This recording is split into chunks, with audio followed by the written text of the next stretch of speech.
أعوذ بالله من الشيطان الرجيم. بسم الله الرحمن الرحيم.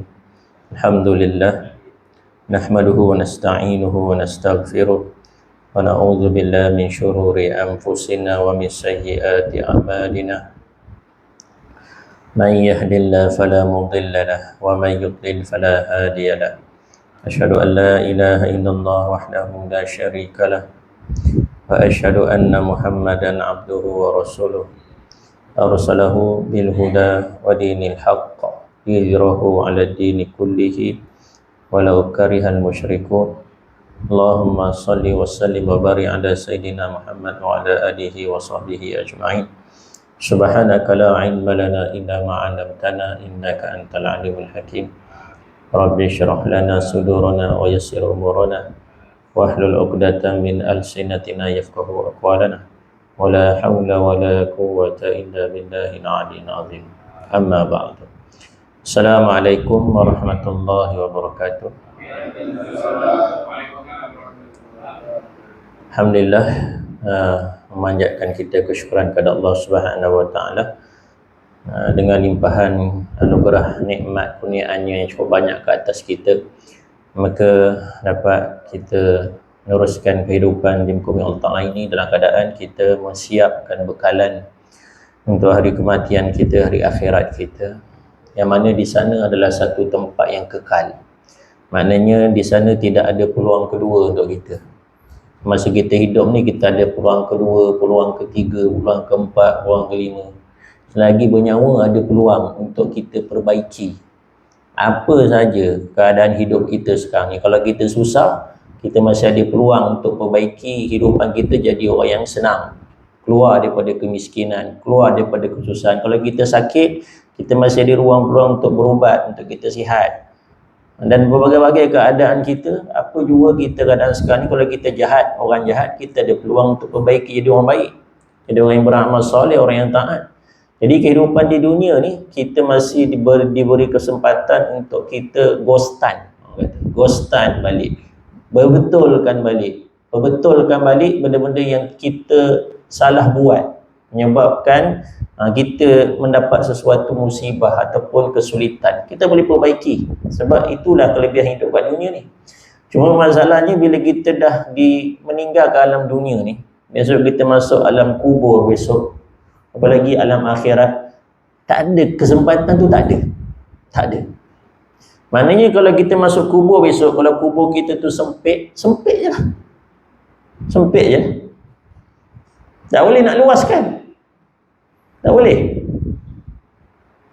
Sebab kalau ditakdirkan kita ni orang celaka, orang yang na'udzubillah, orang yang tidak bahagia, kubur kita sempit, kubur kita panas, kubur kita gelap gelita, gitulah keadaan kita. Tak ada peluang nak perbaiki dah.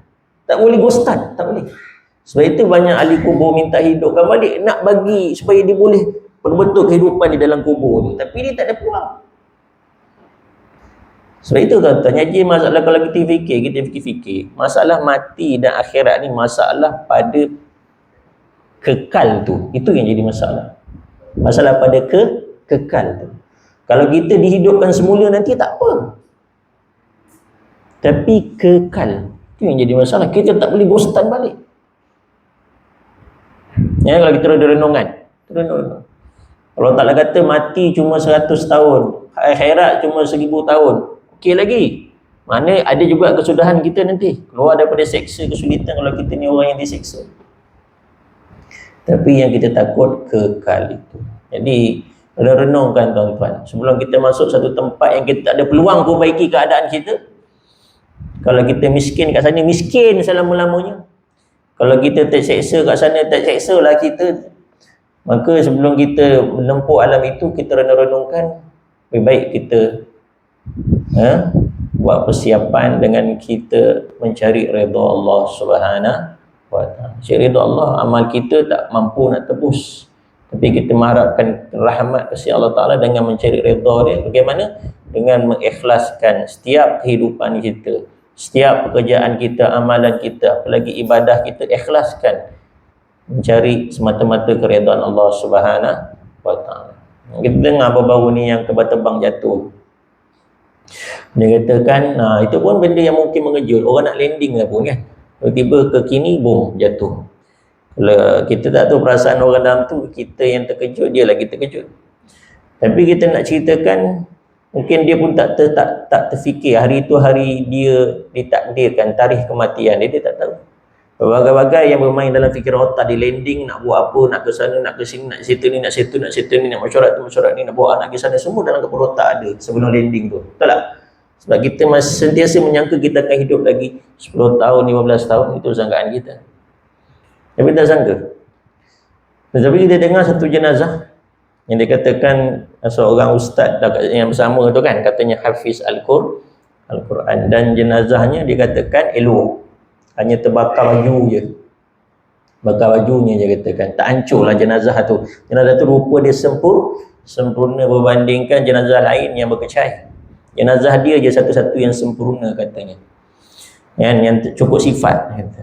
Bahkan dia mengatakan Pak Mentua dia kata, yang terbakar baju je, jasadnya tak hangus, tak terbakar. Ini kelebihan orang yang selalu dengan Al-Quran.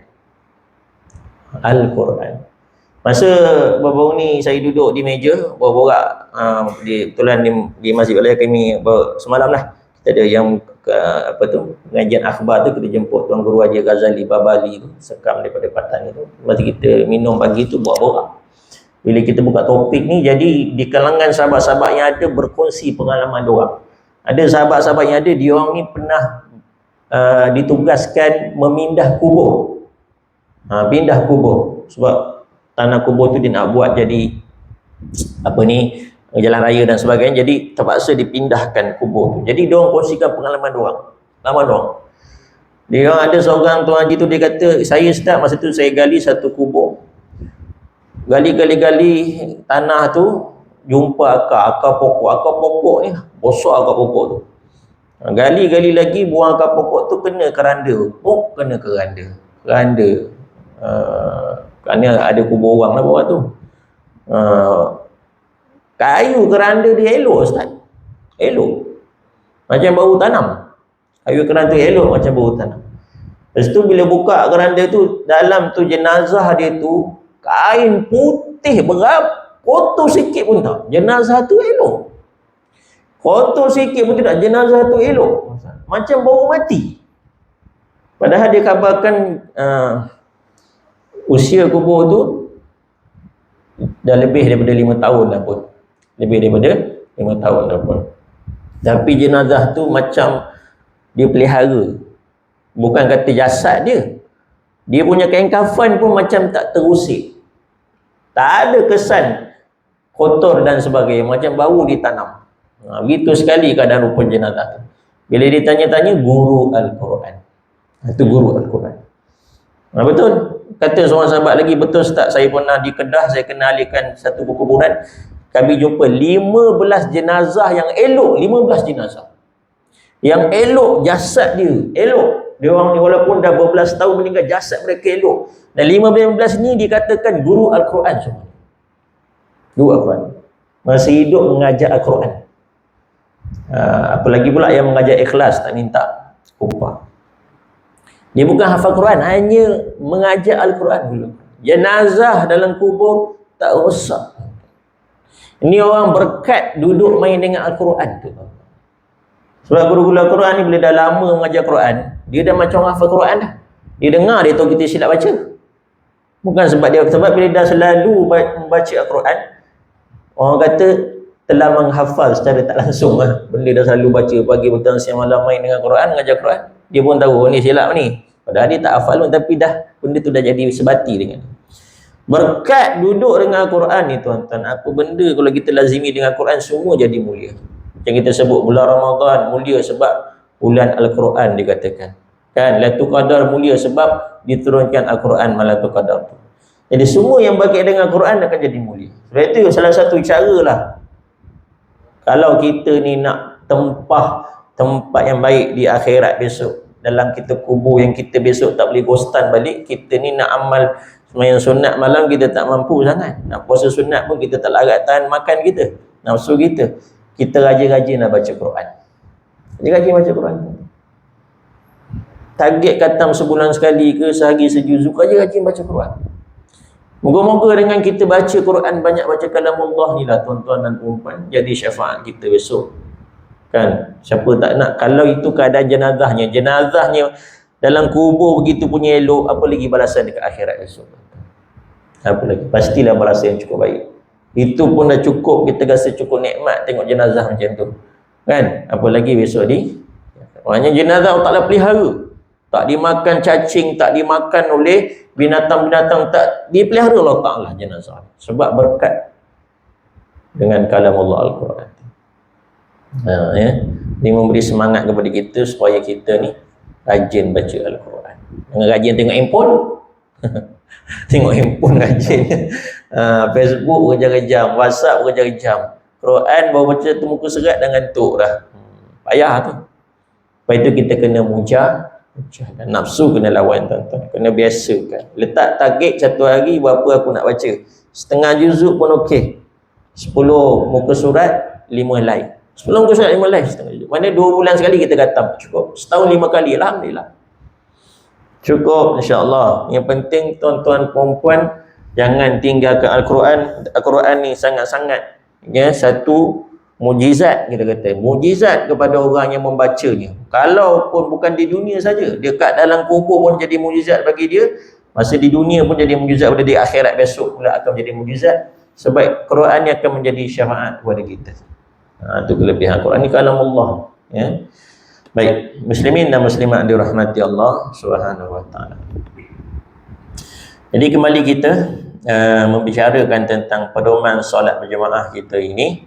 Masalah kita membicarakan berkaitan dengan hukum solat berjemaah, itu berkaitan dengan imam dan makmum, yang mana sebelum ni kita membahas tentang apabila makmum salam serentak dengan tok imam. Hukum makmum salam serentak dengan tok imam. Tok imam bagi salam, makmum pun bagi salam serentak. Ya. Baik.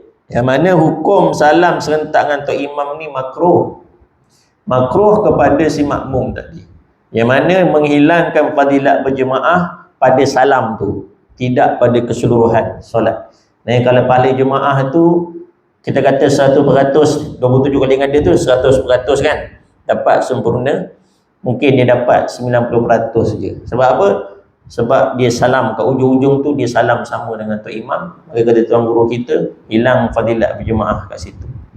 Salam serentak dengan tok imam. Ya, itu yang kita sebut sebelum ni dalam pembahasan kita pada yang lalu. Jadi nak salam, pastikan tok imam selesai salam. Sebaik-baiknya sampai tok imam selesai salam yang kedua. Barulah kita bagi salam yang pertama. Baik. Dan di situ dia sebut tentang khilaf perkara ni, tapi kita tinggalkan. Maka kita sambung malam ni. Kata tuan guru kita, maka sunat memeliharakan ini khilaf. Bahkan sunat takhirkan sekalian Fatihah makmum daripada Fatihah imam. Dan kita sebut juga sebelum ni tentang masalah membaca Fatihah serentak dengan Fatihah tok imam. Kita dah sebut. Apa hukum makmum baca Fatihah serentak ataupun membaca Fatihah sebelum imam baca Fatihah? Imam tak baca, makmum dah baca. Apa hukum dia? Masuk dekat sini, tok imam tak baca Fatihah, dia dah habis dah. Tok imam tak baca Fatihah lagi, dia dah habis baca. Contohnya tok imam takbir, dia pun takbir. Tok imam baca doa iftitah, dia tak baca doa iftitah, dia baca Fatihah terus. Jadi dia habis Fatihah, tok imam habis bawah, habis doa iftitah, tok imam pun nak baca Fatihah. Jadi dia dah baca dahulu daripada tok imam. Apa hukum makmum baca Fatihah dahulu daripada tok imam? Yang mana kita dah sebut mengikut pendapat Ibnu Hajar Al-Haytami dalam kitab Fathul Jawad, dia kata tak apa. Tak ada masalah. Tak ada masalah. Tak ada masalah bagi makmum baca Fatihah dahulu daripada tok imam, tak ada masalah. Semayang dia tak mudarat, tak batal, semayang dia sah. Cuma satu pandangan lagi, pandangan yang dhaif dalam mazhab Syafi'i mengatakan Fatihah dia itu tak sah. Sebaliknya dia kena ulang balik baca Fatihah selepas tok imam baca, dia kena baca balik Fatihah. Sebab Fatihah yang dibaca sebelum imam baca tak sah. Okey? Itu yang kita sebut. kita ambil pandangan yang mana? Kita ambil pandangan yang pertama, mengatakan tak ada masalah sama sekali kita baca Fatihah dulu daripada Tok Imam. Apa lagi kalau baca serentak, Tok Imam baca, kita baca, tak ada masalah. Cuma disunatkan, bagi memelihara khilaf ini, ada yang mengatakan tak sah baca sebelum Tok Imam tu, maka disunatkan kita baca selepas Tok Imam baca. Tok Imam dah baca Fatihah, baru kita baca.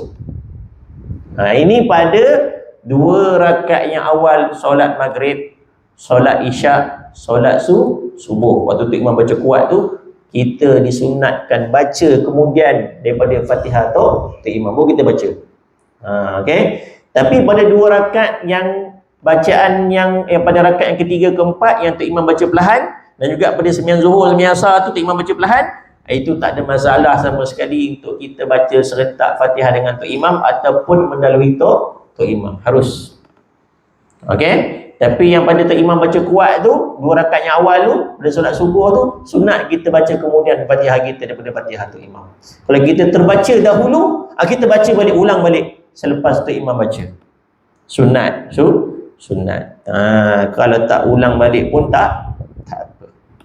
Sebab itu kata tuan guru kita, maka sunat memeliharakan ini khilaf, bahkan sunat takhirkan sekalian Fatihah makmum daripada Fatihah imam. Itu dia katakan. Ya. Baik. Kita sambung lagi malam ni. Seterusnya kata tuan guru kita, bismillahirrahmanirrahim. Qala musannifu rahimahullahu ta'ala wa nafa'ana bi ulumi fi dar insyaallah ta'ala. Amin. Dan jikalau pada 2 rakaat yang awal daripada sembahyang sir, dan jika pada solat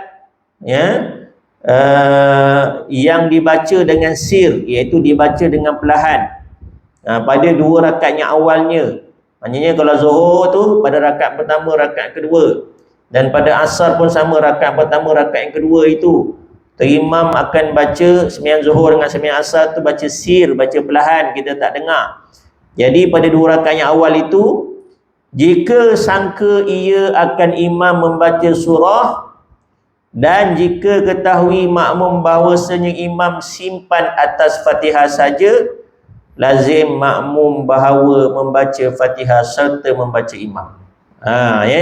Jika makmum tadi menyangka, ada sangkaan imam membaca surah, imam akan membaca surah selepas baca Fatihah, maka sunatlah makmum tadi dia baca Fatihah selepas Tok Imam habis Fatihah. Walaupun pada sembahyang zuhur dan asar pada rakaat pertama dan rakaat yang kedua, Tok Imam tu baca sir kan, perlahan. Cuma kita sangka yang kuat, Tok Imam ni walaupun dia baca Fatihah ni, aku tak dengar bacaan dia sebab zuhur asar ni baca perlahan, tapi aku yakin Tok Imam ni dia akan ada baca surah. Dan kebetulan pula kita boleh dengar. Sebab hari ni orang Tok Imam pakai mikrofon kan? Pakai mikrofon. Kita boleh dengar bisikan-bisikan tu. Kita boleh dengar bisikan-bisikan Tok Imam tu. Jadi kita pula sangkaan kuat kita, lepas dia habis Fatihah ni dia akan baca surah. Jadi sebaik-baiknya kita sunat kita baca Fatihah selepas dia baca Fatihah. Sebab kita dengar dia bisik tu. Gitu. Faham ke tak? Tapi kalau kita baca serentak dengan dia ataupun dahulu pun tak ada masalah. Cuma sunat je. Sunat kita takhirkan dekat situ. Baik. Dan jika ketahui makmum bahawa imam simpan atas Fatihah saja, kalau pula makmum tahu Tok Imam ni dia baca Fatihah je, dia tak baca surah. Surah dia tak baca. Dia hanya baca Fatihah je. Kita kenal Tok Imam ni kalau sembahyang maghrib isyak berlagu-lagu dia baca kan. Surah sikit punya panjang dia baca sampai ketar kepala lutut. Tapi bila sembahyang zuhur asar, surah satu apa dia tak baca Fatihah, sikit punya laju solat dia macam tu. Kan? Jadi kita yakin Tok Imam ni dalam sembahyang zuhur asar tu, rakaat pertama tu dengan rakaat kedua dia tak baca surah, dia baca Fatihah. Dia hanya baca Fatihah aja. Okey, kalau begitu keadaannya, maka lazim makmum bahawa membaca Fatihah serta membaca imam. Waktu itu makmum kena baca Fatihah serentak dengan Tok Imam. Faham? Jangan tunggu dia habis baca Fatihah. Sebab kalau kita dah tahu dia ni memang baca Fatihah je, jangan tunggu pula lepas dia habis Fatihah baru kita nak baca. Jangan, baca terus sama dengan dia. Baca terus sama dengan dia baca. Dia baca Fatihah, kita baca Fatihah. Sebab kalau kita nak tunggu lepas dia baca baru kita nak baca, dia dah rukuk lah. Dia dah rukuk sebab dia tak baca surah. Faham tak? Faham ke tak? Ini contoh, ada berlaku ke Ustaz? Wallahualam, kita tak tahu. Zaman sekarang ni apa yang tak berlaku? Semua boleh berlaku. Dan zaman sekarang ni semua orang tahu apa yang pelik-pelik. Kan? Sebab semua orang nak bagi tahu. Dia dah poligami pun dia buat konten juga. Aduh, macam-macam orang gitu kan. Gila konten kita, ya. Semua benda nak buat konten, ya. Betul, bila kena kecam marah pula. Kan? Betul, ya.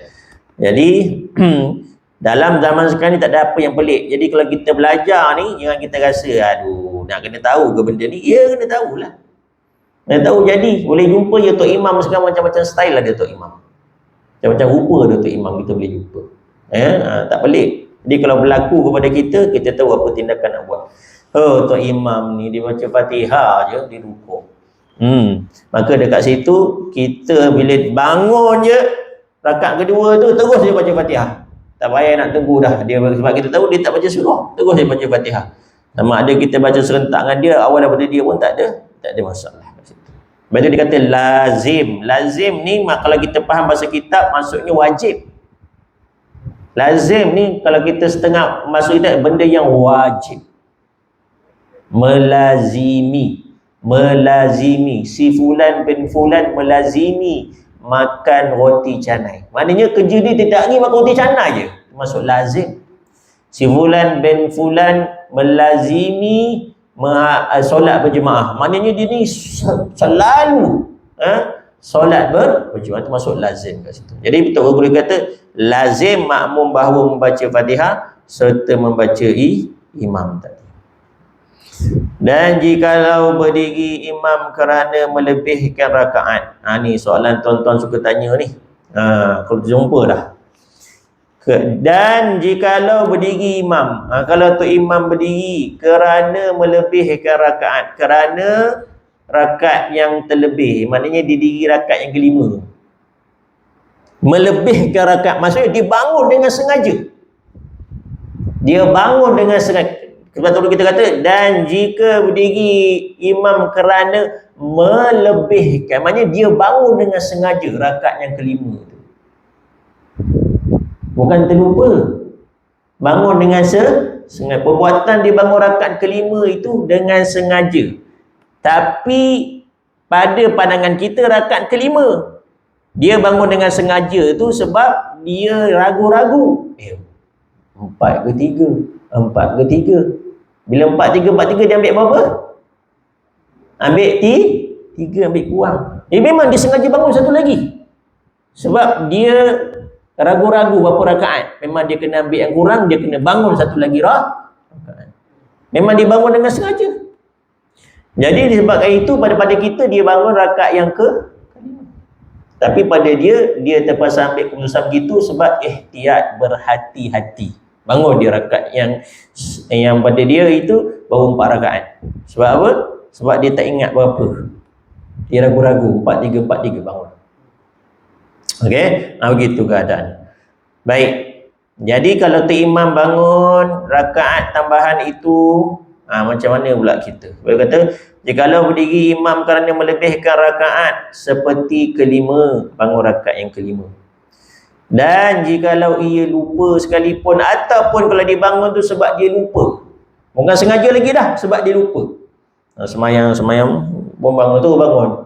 Memang dia ingat, memang dia rakaat ketiga baru. Bukan dia ragu lagi dah. Memang dia ingat, memang dia yakin, dia ingatkan dia baru rakaat yang ketiga. Dia pun bangun lah rakaat yang keempat. Padahal tu rakaat kelima dah. Jadi dia bangun sebab dia terlupa tadi. Sama ada bangun dengan sengaja ataupun dia terlupa. Dekat situ kata tuan kita. Dan jikalau ia lupa sekalipun, tiada harus, tak boleh bagi makmum, untuk makmum mengikutnya, untuk ikut tok imam tu. Tak boleh makmum ikut rakaat tambahan untuk imam, sama ada dia bangun dengan sengaja ataupun dia bangun dengan terlupa imam tu tadi. Makmum tak boleh ikut. Tak boleh ikut. Siapa yang pernah ikut? Siapa biasa ikut? Ha? Pernah tak bangun ikut? Pernah ke tak? Takkan nak mengaku pula Ustaz. Malu lah mengaku tak. Kita pernah, betul tak? Kita pernah bangun. Tak imam bangun, kita bangun. Kita bangun. Sepatutnya tak boleh tak boleh kita bangun. Sama ada dia bangun dengan sengaja untuk imam tu ataupun dengan terlupa. Tak boleh. Ya. Baik. Dan jikalau makmum itu masbuk, kalaupun makmum tu dia masbuk, maksudnya makmum tu dia sampai lewat. Dia masuk, dia kurang satu rakaat. Maksudnya dia masuk rakaat yang kedua. Maknanya tok imam bagi salam, sepatutnya dia bangun lagi satu rakaat kan.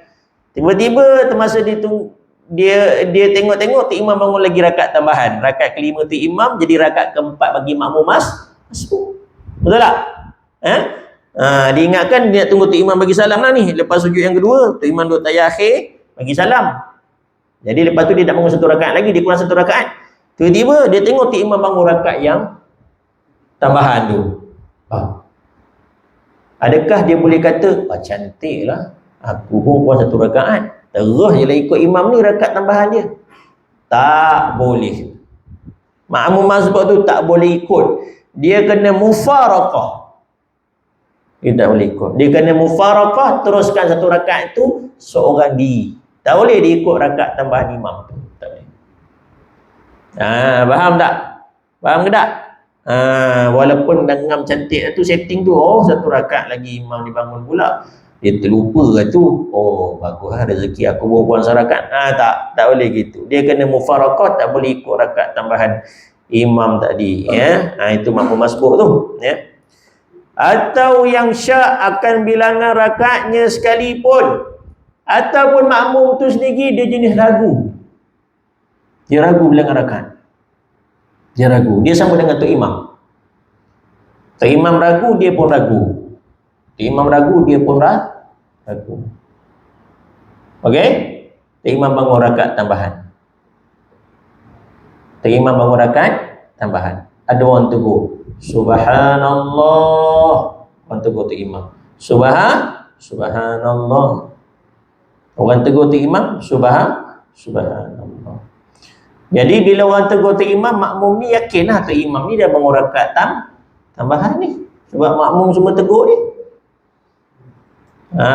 Dia sendiri pun ragu juga bilangan rakaat tu.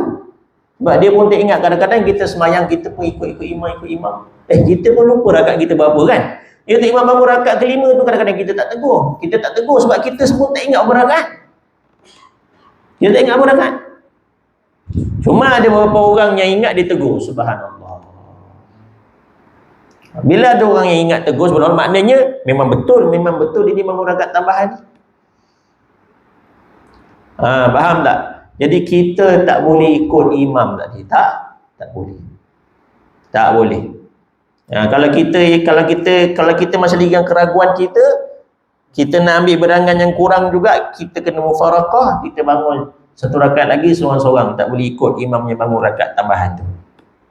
Tak boleh.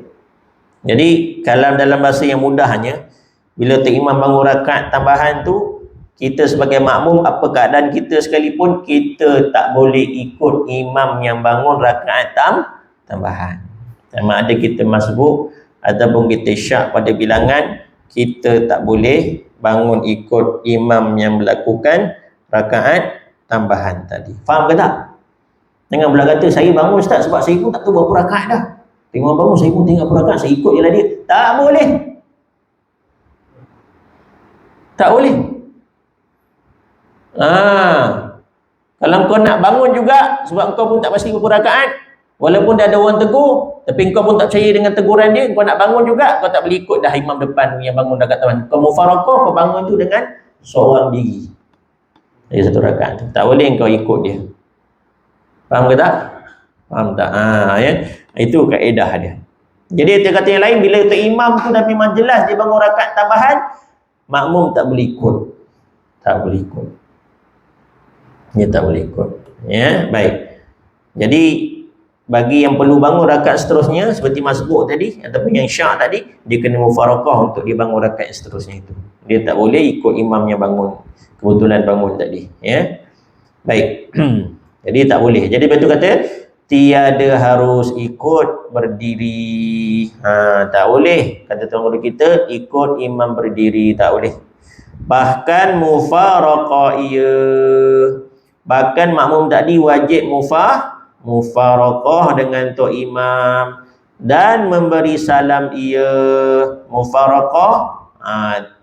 Kemudian kalau tok imam tu bangun rakaat tambahan, kita dah tegur subhanallah, dibangun juga, diteruskan juga, dia tak turun duduk, maka kita boleh mufaraqah, baca tahiyat akhir, bagi salam. Itu pilihan kita yang pertama. Imam bangun rakaat yang kelima, subhanallah, dia terus juga berdiri, dia tak turun bawah. Sebab kita dah sebut dah, imam tak wajib ikut teguran kita. Kita boleh tegur tapi dia tak wajib ikut teguran kita. Itu jangan marah dia pula. Orang dah tegur, kenapa kau tak tegur duduk? Jangan. Dia tak wajib ikut teguran kita. Dia kena ikut apa yang dia yakin. Okey?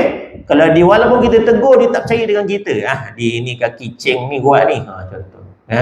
Ni selalu prank aku ni. Contoh. Dia ingat dok gitu.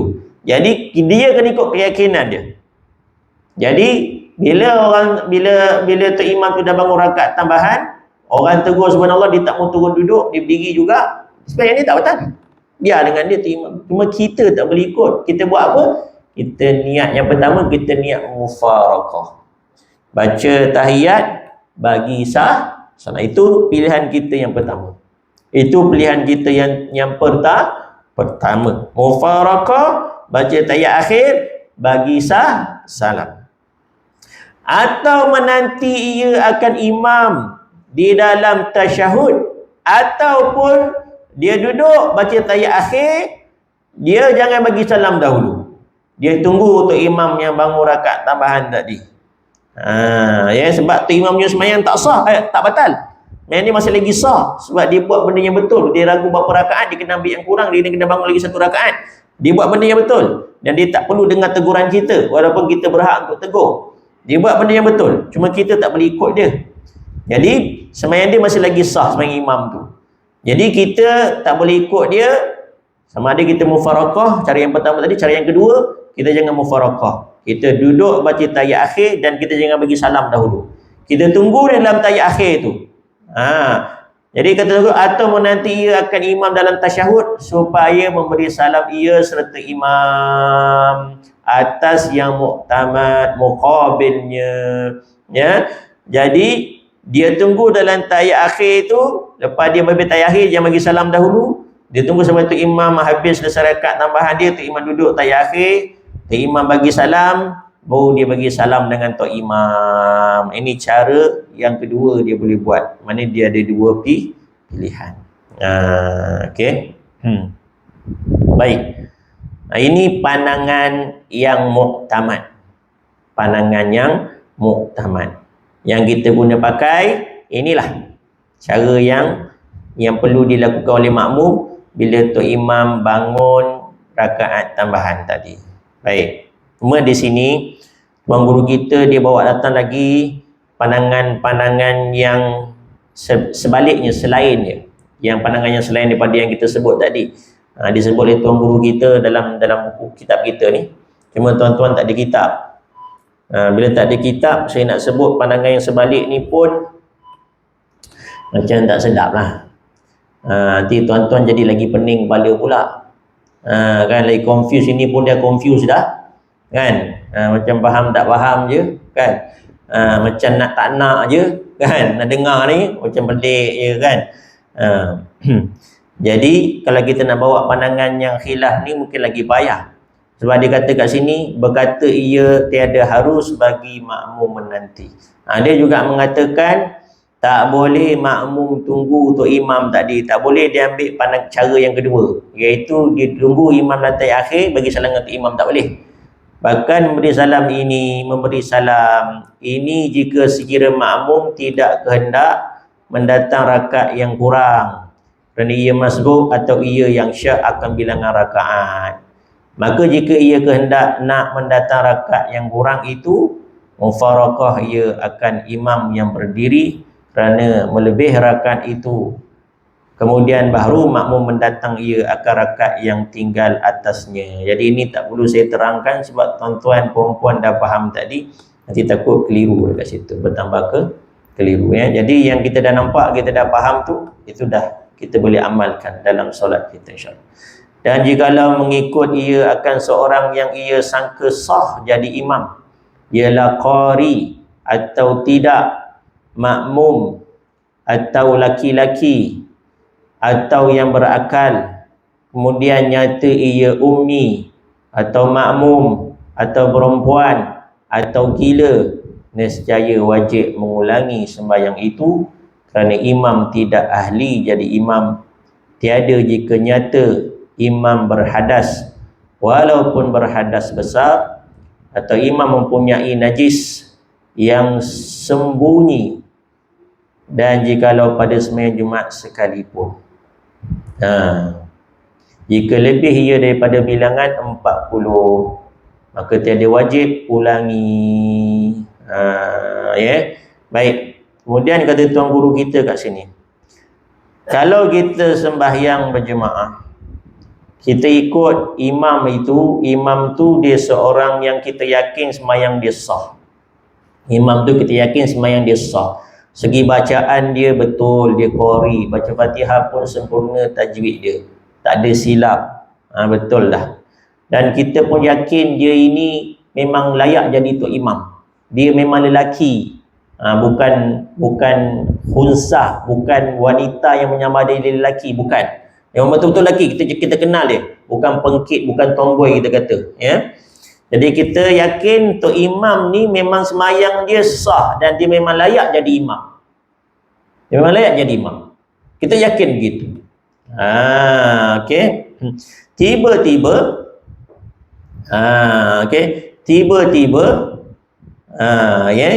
nyata pada kita tok imam itu sebaliknya. Rupanya tok imam tu dia memang perempuan rupanya. Bukan lelaki. Rupanya memang perempuan. Baru kita tahu, lepas solat baru tahu, Allah, rupanya dia memang perempuan, ingatkan lelaki.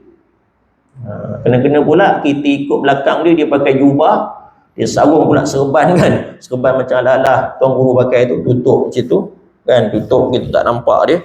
Ini serban lilit tu. Kebetulan pula sembahyang Zuhur Asar baca perlahan.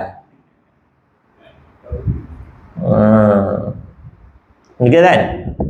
Lepas tu rupanya lepas sembahyang tu dah zikir-zikir, bila nak salam baru perasan, Allah, rupanya betina rupanya. Tapi belakang tu nampak macam lelaki. Contoh. Ya, ataupun lepas kita solat kita dah salam semua, kita kata, sedap tu imam tu baca. Siapa dia tu? Anak Korea baru pindah ke? Dia tu perempuan sebenarnya tu. Iya ke? Jadi kalau begitu keadaannya, bila kita yakin tu imam asalnya, kita yakin sembahyang dia sah, memang dia layak, memang dia betul, tiba-tiba berlaku sebaliknya, rupanya dia itu memang bukan ahli seorang imam, dia tak layak jadi imam dan sembahyang dia memang tak sah, maka batallah sembahyang kita, kena ulang balik. Contohnya kita rasa, tok imam ni qari, sedap baca alhamdulillahirabbil alamin. Qari tok imam. Sebab apa kita kata qari? Sebab kita kari. Sebab apa? Sebab kita tak ngaji tajwid. Dah masuk tu. Betul tuan-tuan, saya pengalaman saya banyak jumpa juga, ada juga sahabat-sahabat saya ni, dia baca sedap suara, tapi tajwid memang berterabur. Tajwid berterabur tuan-tuan. Tapi orang ambil dia jadi imam sebab apa? Sebab suara dia sedap. Dia ada suara dia sedap. Suara tu memang sedap. Dia ada lenggok-lenggok kan. Kalau kat karaoke tu memang power lah orang kata. Lepas tu dia ada lenggok-lenggok suara sedap. Bila baca Quran jadi sedap. Padahal tajwid dengung tak cukup, panjang pun tak cukup. Tapi bila orang yang tak ngaji tajwid dengar, sedap dah. Sedap dah. Oh, sedap. Ghairil maghdubi alaihim waladdallin. Amin. Waladdallin. Do tu 2 harakat je. Do tu 2 harakat je. Waladdallin. Kita amin, sedap betul tu imam tu. Sebab kita tak ngaji. Rupanya waladdallin tak cukup 6 harakat. Waladdallin tu mak apa nama dia? Mak apa nama dia? Mak apa nama dia? Waladdallin tu mak apa? Ha? Mak bedal? Ha? Mak apa tu? Bukan. Ha? Malazim kalimi musaqqal. Malazim musaqqal kalimi. Bila dikata mad lazim, kat situ ada perkataan lazim. Kenapa ulama bubuh nama lazim kat situ? Lazim maknanya lazim wajib kena baca 6 harakat. Lazim kat situ wajib baca 6 harakat. Tak ada ulama qura' ni. Ulama dalam ilmu baca Quran, tak ada mereka yang baca pada mat lazim itu kurang daripada 6 harakat. Tak ada. Iaitu dalam kitab fiqh disebut siapa yang mana-mana yang baca kurang 6 harakat mat lazim itu, Fatihah dia tak sah. Tak sah. Jadi kita pun dengar, oh sedap. Al-Dhalin. Al-Dhalin. Tiba-tiba lepas tu kuliah maghrib, Ustaz tegur, tak betul Fatihah tu tak sah. Oh iya ke Allah? Tak tahu. Budak mak lazim kena banyak 6 harakat. Macam mana nak buat? Semayang balik. Kena qada balik, kena semayang balik. Kalau ada waktu, kira i'adah, ulang balik. Kita semayang balik. Maksudnya kita semayang balik, bukan i'adah, kita semayang balik. Sebab semayang kita tadi dia kira batal. Kalau di luar waktu, jadi qada balik. Sebab jelas kepada kita semayang untuk imam sudah batal. Ini kalau berkaitan dengan apa? Bacaan untuk imam. Kat sini dia kata apa? Yang pertama berkaitan dengan apa tadi? Qari bacaan untuk imam.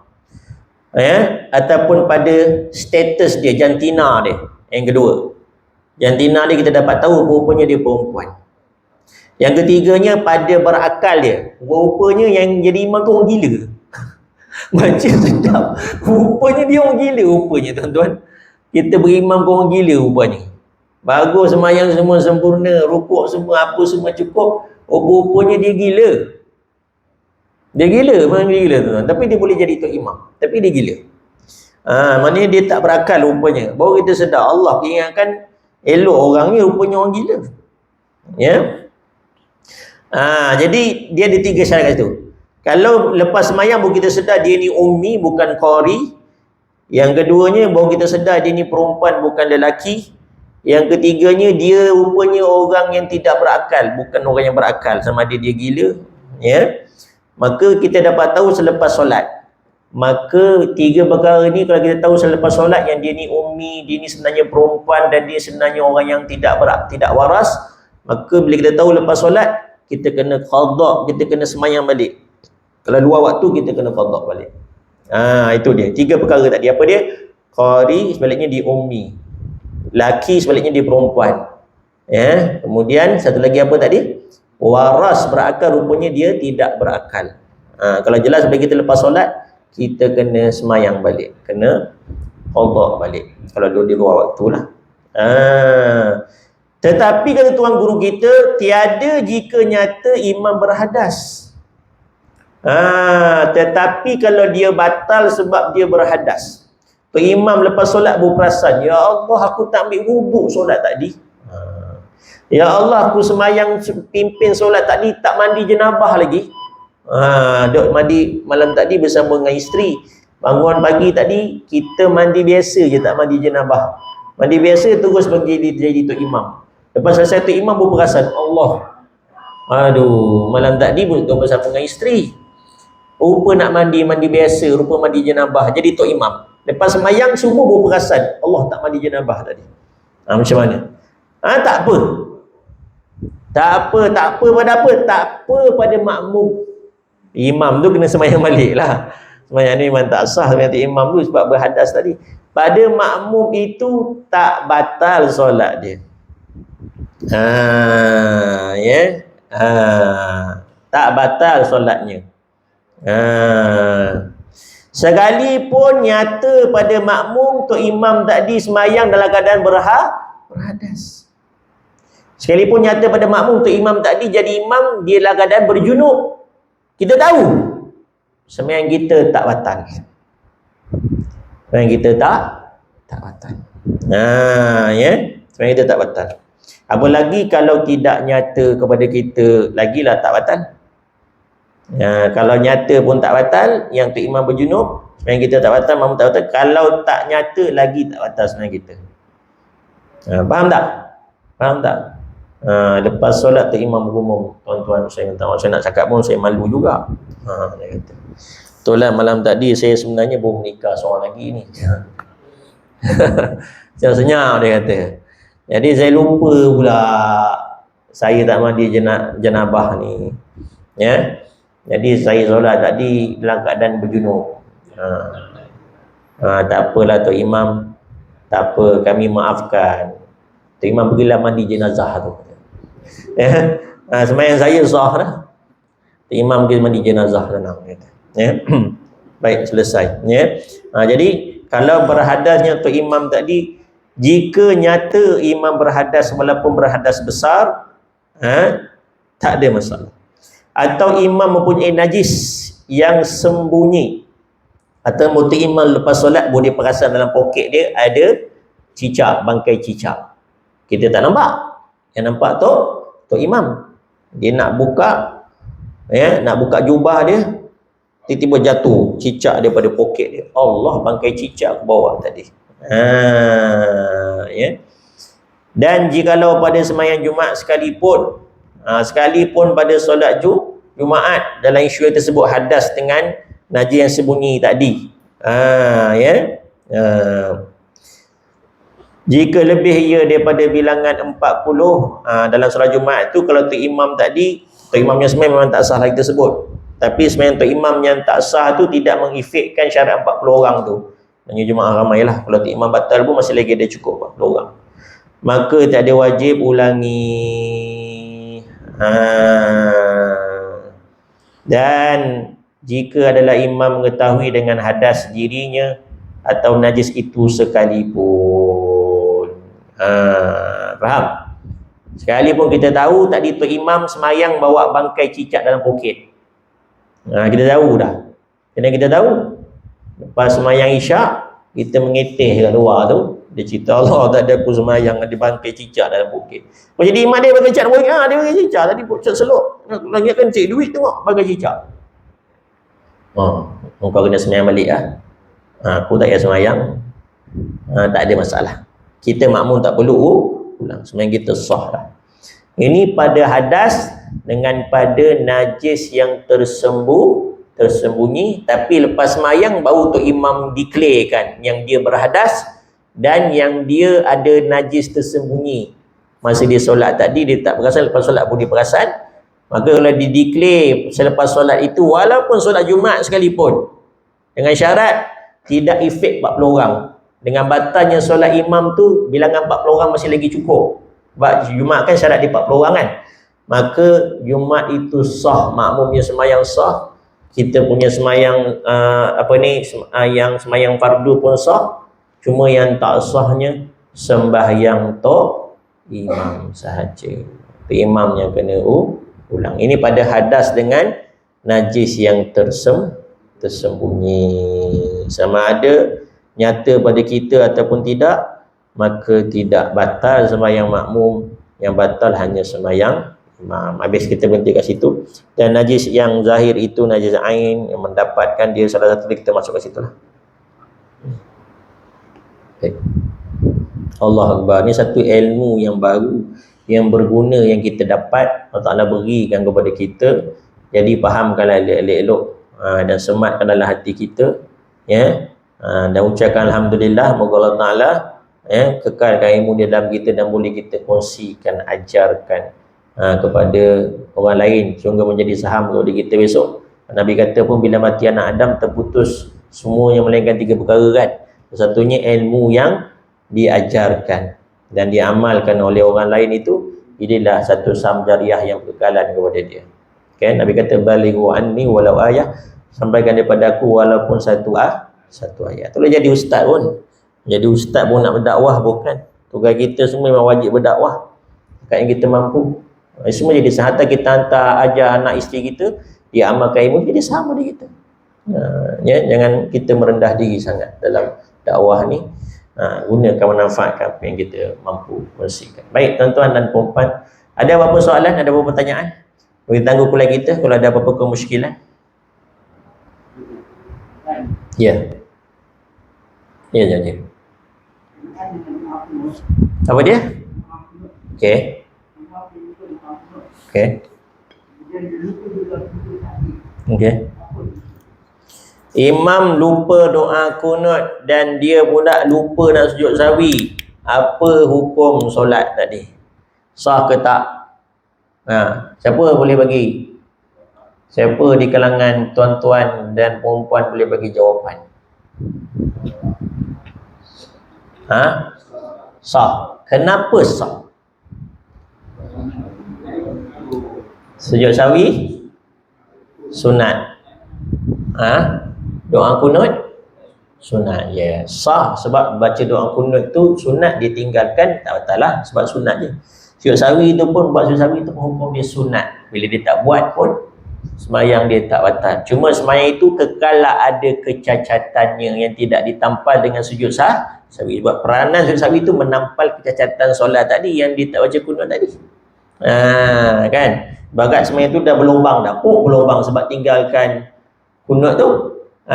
Jadi lubang tu sepatutnya tak nak kasih nampak buruk apa cacat tu, sebab lubang tu ditampalkan dengan sujud sahwi tu.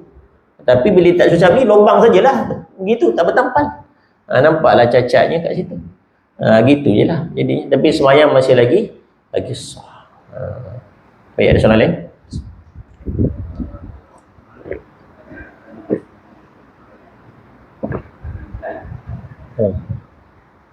Mungkin kau buat pengenalan dia nak ingin nampak penat, tapi di pabrikan ada orang ni dia tak tapi tak kahwin, perlu tak dia nikah menggunakan pabrikan? Tak perlu. Pernikahan dia dalam keadaan mata dia kafir itu, dia boleh sudah pun diterima pakai, cukup dah. Tak perlu dia angkat nikah yang baru, tapi sunat sahaja sekiranya kalau dia nak angkat nikah yang baru. Tapi kalau dia tak perlu angkat pun tak apa, sah lah pernikahan dia yang sewaktu dia dalam keadaan kafir tu. Okey, baik. Soalan lain ada? Soalan poligami tak ada? Baik tuan-tuan dan puan-puan, jadi yang biar tak lain kompetensi saya sendiri, saya minta maaf atas bahasa dan sebagainya. Tangguh pula kita dengan tasbih kifarah dan suratul asri. Subhanallah bihamdika asyhadu an la ilaha illa anta astaghfiruka. Wal asri innal insana lafi khusr illa alladhina amanu wa amilus solihat wa tawasaw bil haqqi wa tawasaw bis sabr. Assalamualaikum warahmatullahi wabarakatuh. حبيبي يا شافعي يا رسول الله بأمي وأبي فديتك سيدي صلاة